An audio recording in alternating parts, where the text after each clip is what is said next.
Ukraine is doing the unthinkable. It's striking inside Russia, and there's nothing Putin can do to stop it. That's because it's not a one big push to just destroy the Russian regime. Rather, it's droves and droves of smaller attacks that are just chipping away at the Russian economy and the Russian psyche. It's death by 1,000 cuts. Things have gotten so bad for the Russian economy that Putin is begging Kim Jong-un again. This time, not just for soldiers, but workers, so he can keep the Russian economy going. On top of this, Kremlin is adding more than 100,000 troops to its army because the casualties on the front line for Russia just keep on piling. So in today's video, let's go over exactly how Ukraine has continued to bring the war inside Russia, how Russia is coping with this, and why Putin is begging Kim Jong-un again. Let's start with recent attacks inside Russia because I know you guys love them. But first, give me a like down below on this video, it helps us out tremendously on YouTube. Let's check out this clip. In November, the Ukrainian military confirmed 4 strikes into Russia, with these 2 both involving oil infrastructure. The following month, oil depots and production plants are hit again in 4 locations, including this one the Ukrainians say is used to provide fuel for the Russian military. A 5th strike is against military infrastructure. By January, the strikes are even more intense, with 13 confirmed in total against oil targets, including 3 sites that are each hit twice. A 14th strike is against a microelectronics plant. Among the locations attacked twice is the Kristall oil depot, close to an airbase where Russia's strategic bombers are located. Satellite imagery shows the site before the attacks and after, where a fire is said to have burnt for 5 days. The Ryazan refinery is where another double strike took place. One of the 4 largest refineries in Russia, it was hit on the 24th of January and again the following day. As well as increasing in tempo, the drone strikes also show Ukraine's growing reach, such as these attacks on the 29th of January against an oil refinery and a pumping station that are 500 miles and 300 miles respectively from the Ukrainian border. Now, this is only picked up in February, and we'll get to the February clips in just a second. But as we have covered before, the reason Ukraine is doing this is multifold.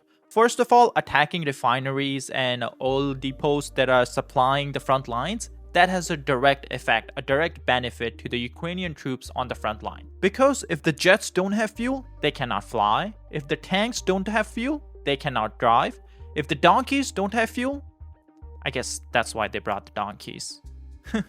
But the other benefit is, of course, the economy. The Russian economy is dependent on oil, and if Ukraine can keep out one of the refineries that's producing even 1-2% of the total oil that Russia produces, that's a big hit, and that's what they've been taking advantage of, the good old double tap, where they hit a refinery, they wait a few days, if the fire is put out, they hit it again because Russians are not prepared for the same place to get hit twice. Now let's look at some of the February clips. This happened just a few days ago. First, we have the Saratov facility. It refines around 7 million tons of Russian oil a year.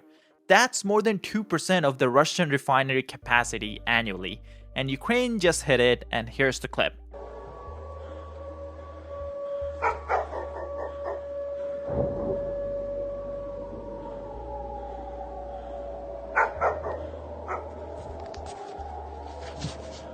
Now, I already know someone's gonna comment down below saying, hey, refineries can be repaired. You know, it's not that big a deal. Of course, no one's saying these cannot be repaired. All I'm saying is it's very hard to repair a refinery that just keeps getting hit. The good old double tap. Here's another clip from the same refinery, just from a different angle.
Now next up, we have another 2 key refineries, this time in Krasnodar region of Russia. But before we get to that, I do want to mention that some of the clips that I'm showing, they just have fire, so it's perfectly fine to show it on YouTube. But if clips have blood or anything more than that, I cannot show it on YouTube because YouTube has a habit of restricting our videos. And that's why we have Patreon. Over there, we post daily clips about everything that's going on in the war.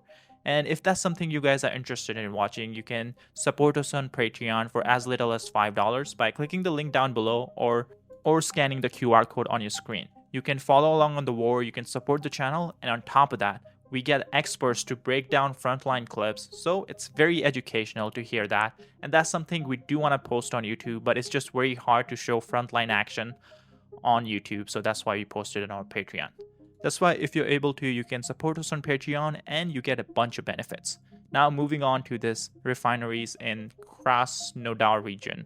These facilities produce around 6.5 million tons of oil annually, so it's still pretty big. It's not as big as the last one, but they still produce around 1.5% of Russia's annual oil supply. So here's the clip.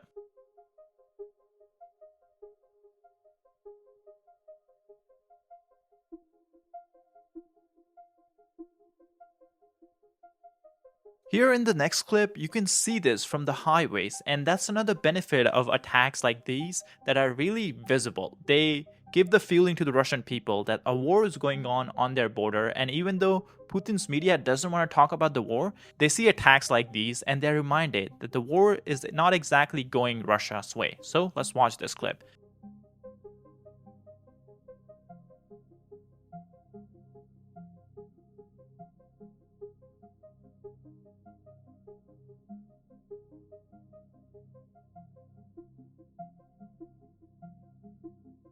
Now, all the while this is happening, Russia is doing what it does best, and that's spreading propaganda and spreading fear in the Western societies, because Russia knows it cannot win on the battlefield, especially now where Ukraine is producing almost 1 million, I think 2.5 million, something like that, drones. There's no way Russia has the air defenses, Russia has the capacity to stop that. But one thing they can stop is just spread fear, and they can stop the support the Western countries that give to Ukraine if they can spread fear in the Western societies. And the newest way they're doing it, or I guess the trick that's as old as Putin himself, is Tucker Carlson. And what he's claiming is something we have talked about on this channel in, I think what I remember is 2023. I think RT, the Russian media, was spreading this lie that Mexican cartels are showing up with javelins that we sent to Ukraine. There was no proof, and this happened like a few years ago, and now we have Tucker Carlson bringing up the same point right when Russia is getting destroyed inside Russia by Ukrainian drones and Ukrainian agents. Let's watch this clip and then I'll give you a little bit more context. Second fact, not guess, fact is Ukrainian military is selling a huge percentage, up to half of the arms that we send them. Half. And I'm not guessing about this. I know that for a fact, okay? Not speculation. And they're selling it, and a lot of us winding up with the drug cartels on our border. So this is a crime, what's happening. Our intel agencies are fully aware of this. You tell me they're not profiting from this. Of course, you think CIA is not profiting from this? Yes, they are. I can't prove that, but I believe that. What they don't know this, I know this, but they don't know this. They know this. And no one is saying it. Like, no American seems aware of this. We're sending these arms to Ukraine, hundreds of billions of dollars, and it's being stolen and sold to our actual enemies. Like, what the? I'm trying not to swear. What is this? Yeah, well, the reason why is because you have Zelensky, it was about 3 weeks ago, I think, was specifically asked this question. So he went at some length in one of his interviews to say, oh, no, absolutely not. There's no truth to that at all. We've implemented all these things. I know that, but the media just reported what he said. You know, the New York Times could get on the web and order Ukrainian weapons. That's a fact. I'm not guessing. It's a fact. They could do that today. I guess he thinks if you say fact enough times, you don't have to provide any evidence. People will just believe that it's facts. But let me give you evidence of what I'm claiming. That this was a fake story that was planted by Russia Today, RT, the Russian propaganda news website, back in 2022, in fact. So even I was wrong. It's not 2023. It was in August 2022. And here's United 24 doing a deep dive on exactly how this story was made up. First, there was a fake ad on dark web or darknet, whatever the dark internet where people go to buy illegal stuff. And over there, the ad was that someone's selling Javelin for $30,000 USD. And then Russia Today is saying, oh, it's Ukrainian who are selling it. And then slowly it turned into, oh, Ukrainians are selling half the weapons that they're getting from America and Western countries. Now, this is where I watched Ryan McBeth's video, and he brought up a very good point. Since Russia Today is pushing this narrative for a long time that Ukraine is selling half the weapons that US is sending them, other countries are sending them, what does that tell us about the Russian military and the Russian army, who cannot take over Ukraine when Ukraine is selling half the weapons it's getting, and it's beating a much bigger army with half the weapons from overseas, and it's just showing Russia inside Russia with all the drones and everything? I guess that's just a funny way to think of it, which I didn't think Russian Today people thought about it before they started pushing this fake narrative. But another thing I do want to say, definitely go check out Ryan McBeth's video, because it's way better. He's a military guy, he's a programmer, and he has a way better explanation as to you can track everything we're sending to Ukraine. So no one can just say it's fact that they're selling everything, because you can track it's going to Ukraine and being used there. And definitely go check it out. I'll put it down below. This is where it's good that even though some of our dumb media personalities are falling for Russian propaganda, which is putting it nicely, at worst they're getting paid by Russia and to spread false information. But we do have good people in the government who are calling everything as it is. Here I have a video of Senator Roger Wicker, the senator from Mississippi, and he calls it exactly what it is. Putin is trying to rebuild the Soviet Union, and we need to be careful. We need to stop it before it gets out of hand, before we walk into a World War III. Let's watch the clip. Vladimir Putin intends to return to as much of the old Soviet Union dictatorship as he possibly can. I hope this war ends. And frankly, I've hoped for 3 years under the Biden administration that administration would provide the freedom fighters inside their own country to have the necessary equipment, the necessary ammunition, the necessary permission to defeat this illegal invasion. But I simply, at this point, want to alert anyone who's listening, alert my colleagues, anyone who is listening to the sound of my voice in any way, to the reality of the utter cruelty, the unspeakable conditions that Russia uses in violation of every international law. If Vladimir Putin comes to the negotiating table and agrees to a ceasefire, we need to bear in mind that he is the gentleman who has countenanced this outrage that I've barely been able to speak about today. And any negotiations we have with the Russians and with the current leadership needs to be done in light of the facts as outlined in this independent report. Now, the reason Russia is getting so desperate as to bring up something that was debunked years ago, and the reason they're raising 100,000 more soldiers to throw as cannon fodder into this war, is because Ukrainians are actually shocking Russians with the way they are fighting, the way they're improving, and the way the Ukrainian military just keeps getting more and more efficient. In fact, the things have gotten so bad that even Russian media is talking about this. It's talking about how good Ukrainian services, intelligence services, and Ukrainian defenses are. Think about that. In a country like Russia, where all the media is controlled by Putin, by Kremlin, the media itself is talking about how Ukrainians are good. They're surprisingly good. Listen to the clip yourself. The war has been going on for 3 years, and actually, the Ukrainian intelligence agencies have demonstrated during 3 years a high level of professionalism, cruelty, and persistence. In general, enemies should be treated with respect. All the more so, I note that some of their areas of activities are causing considerable damage to our country. Now, before I talk about this next part, I want to put a disclaimer that I'm not bringing this up as to say that Ukrainians are not good fighters or anything. But there's the other part to the story where Russians are just not fighting well. They have this bad strategy of not valuing their own soldiers. Just 2 days ago, I remember we showed a clip where how Russians sent a helicopter to rescue one of its pilot whose jet was taken down. The helicopter was attacked attacked by a FPV and then helicopter just took off. It's like, screw the soldiers, the pilot we were trying to protect. We would rather protect the helicopter. We would rather protect the equipment, not the person. That's how much they value their own people. And I'm guessing a helicopter guy, a pilot, jet pilot, is very high up in the hierarchy of people in the Russian army. Infantry, they have no regard for their lives, and they're just throwing them as cannon fodder, as you guys have been hearing all this time. But today, I have some stories from Russia that even shocked me. First one, we have a Russian tank and a tank driver attacking Russian soldiers and just running away. And this is not happening on the front line. That's the crazier part. This is happening on a Russian road, like a few miles away from the front lines. So this isn't like hectic, you're attacking and you accidentally like friendly fire. This is like pure negligence. Watch the clip yourself. Just now at the checkpoint on the side bridge of Seladovsk, our tank ran over the guys and took off over there. Just now, literally ran over them. Guys, KIA. The tank just ran over them and took off. Effing disaster. Now, before I show you guys this next clip, I know everyone loves to talk about corruption in Ukraine, and of course, it is a common thing. It was a corrupt country, and it's getting better, but it has ways to go. But the reason we learn about all these corruption stories from Ukraine is because Ukraine is enforcing the law. They are prosecuting corrupt people. They are prosecuting people who are stealing from taxpayers, who are stealing from the aid, and everything like that. Whenever people like Tucker Carlson or anyone who brings up Ukraine corruption as a reason that we shouldn't help Ukraine, they almost forget that Russia is a way more corrupt country than Ukraine. And here's a perfect example of that. Listen to this, because someone was supposed to hire this guy, send him to the front line. They're not doing their job properly. Dear residents of the Perm region, I present to you a serviceman from the Perm region, conscripted as Skudimkar, who during his service in just a year and a half had 3 so-called injuries.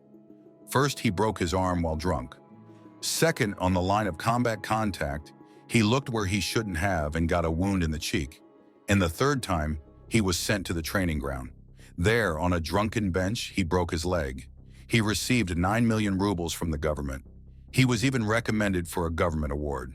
This wonder man, in quotes, somehow ended up back in the army. Well, in my opinion, the fault lies with the military commissar of the Perm region, some colonel. I'm aware of this. We talked with him about this topic. This person was diagnosed with mental disorders, had been in inpatient psychiatric treatment, yet was still conscripted. And now this serviceman only brings losses to our Russian army. I ask and appeal for this to be distributed throughout the Perm region, to all military commissariats, to show the disgrace of such servicemen. Now, this next clip is dark, so just a warning for everyone before we move forward.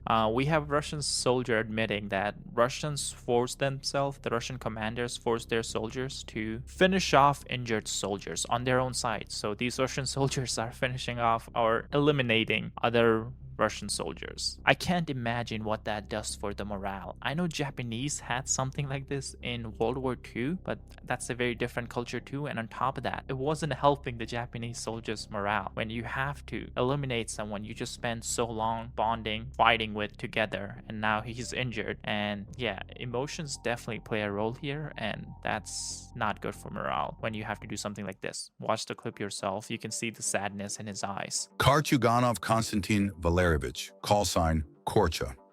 I am serving in 254. Currently wounded, evacuation is not provided at all. They are driving us to the front lines. Commanders Ronin and Sirota force their own men to finish off the wounded. Throw grenades, execute them. I am not refusing to serve. I just want to save my life and return home. Help everyone who can. This is the situation. Now, because of all this, how the things are going on the front lines and how things are going inside Russia and its economy, we just got the news that Russia didn't just want North Korean soldiers. Things are so bad, they wanted North Korean workers. They wanted people to come help out in the economy. And this is where we go back to something we mentioned on the channel before. Russia loves bragging about the unemployment rate, and that's 2%, something like that in Russia. Putin mentioned that a bunch of time during his end of the year Q&A when what he did in December, but he doesn't look at it properly properly, or I guess he's just lying to the Russian public. When you look at it from an objective point of view, you have to think about Putin just pulled out 1 million soldiers who are fighting on the front lines, maybe nearly 2 million, because almost 1 million soldiers are wounded, and another million are fighting on the front lines for Russia. Those are the soldiers that are basically taken away from the workforce. And on top of that, when he launched this invasion, hundreds of thousands of Russians just left. And these aren't your average Russians. These are Russians with means, with money, and with intelligence. These are upper level in the economic production. You know, these were the people you wanted in your economy, and they just left because they didn't agree with the war, they didn't want to get drafted, whatever the reason. But since they left, they are out of the workforce. And that's why the Russian unemployment rate is so low. I guess there's two ways to decrease your unemployment rate. Either you provide everyone with jobs, or you just decrease the number of people in your population. And Russia did the latter. But it happened without Putin wanting it. So they're left with a lot of unfilled jobs, a lot of empty jobs that they need workers for. And that's why they're getting North Korean workers. North Korea sent thousands of workers to Russia in 2024. Yonhap reports. According to the South Korea's spy agency, DPRK is sending workers to work on construction sites amid massive shortages of workers in Russia. This is in direct violation of UN Security Council resolution, which forbid North Korea from sending its nationals overseas. The number of North Koreans entering Russia increased 12-fold last year. South Korean intelligence believe the workers are going to Russia on fake study visas. Pyongyang is happy to help prop up the Russian ailing economy and war efforts. We can only guess how much they're getting in return. I'm guessing a couple or tens of thousands, so maybe 10,000, 20,000. That's what 20,000 is what Kim Jong-un is getting for soldiers. Maybe for workers, it's a little less, but still enough for Kim to throw his people away. Now, it's not just the workers' problem that Putin is having. He is also having soldiers' problems. So what he's doing, he's raising another 100,000 people. Now, how is he raising that? We'll get to that in just a second. But first, let me show you this news that none other than President Zelensky broke himself. Right now we know, our intelligence reports, that the Russians are creating new divisions and developing new military production. Obviously, their cooperation with North Korea will continue to expand. Unfortunately, modern warfare technologies, including drone technologies, are also being spread by Moscow in that region. And this means one simple thing. Putin is not preparing for negotiations or for peace, but for continuing the war. And not only against us, against Ukraine. They are now increasing their army by more than 100,000 soldiers. All partners must be aware of this and must see it clearly. We are ready to share important information, and relevant communication is already taking place through intelligence channels. We must jointly assess the threats and understand what tools we need to counter these actions. Here in Europe, every country will have to strengthen its defense, and the goal of allocating 5% of GDP to defense will not disappear from the agenda. Now, lastly, I want to show you guys how they are raising these troops. They are just kidnapping their own citizens. Watch this final clip, and you guys have a good day.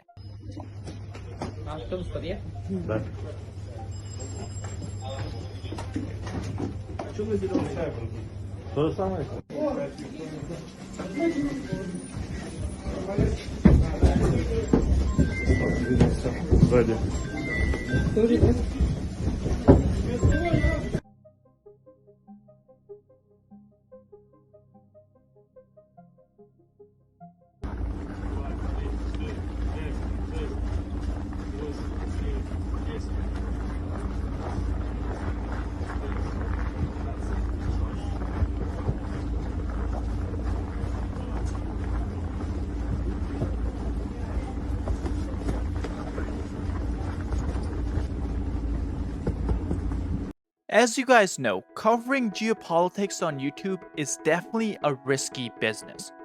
We often have our videos demonetized and restricted. But on top of that, what's more worrisome is the fact that recently YouTube demonetized many channels in the niche for covering topics that are a bit too sensitive. But we know you guys love the videos we make, and that's why we are asking you guys a small favor to help us continue making the same videos. Each video costs us thousands of dollars to make, and to continue making so many videos, we have decided to open up YouTube memberships. So if you guys are able to help us, it would be hugely appreciated if you can become a member and support the content we make. The memberships cost as little as $5 a month, and it can make a huge difference in our ability to continue making the videos we love. So if you want to, you can become a member by scanning the QR code on the screen or by clicking the link in the description. Your support is greatly appreciated.